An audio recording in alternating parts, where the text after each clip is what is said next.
Trump's bringing us back to 1972, 1973. Don't get me wrong, I'm a lifelong Republican. I voted for him.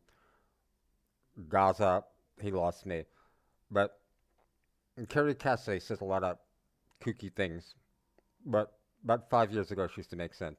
She changed. But anyway, she made a good point, and that was that there are no white hats coming to save us. There are only gray hats. So Trump, he's not going to get rid of the Bill Gates of the world if he could. He's going to bring us to a point where we have more industry, sound money, more of a nationalistic view. In other words, the globalists would have made China the policeman of the world and worse. He'll probably balance that. But it doesn't matter because we're going into a major war anyway. And I get very tired of people making excuses like saying he's playing 5D chess. Personally, I was in high school when Trump Towers went up, and he had a ledge, a balcony, with construction workers, just like the Salvation Army in a Christmas band. Everybody said, "What a great guy." About a year later, the there was an ice skating rink that the city tried to fix for 5 years, wasted money, didn't fix it. He did it in a year. Everybody said, "What a great guy," and he was always a press darling. And I always wondered because we have how many builders in New York that nobody gives a damn about. And then when I learned more about him, his father started in Queens.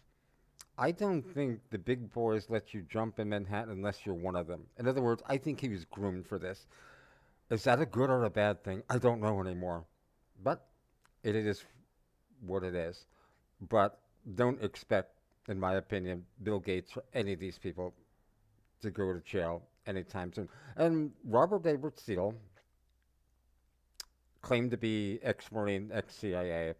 He said he would never go into the hospital for COVID. Went in, died.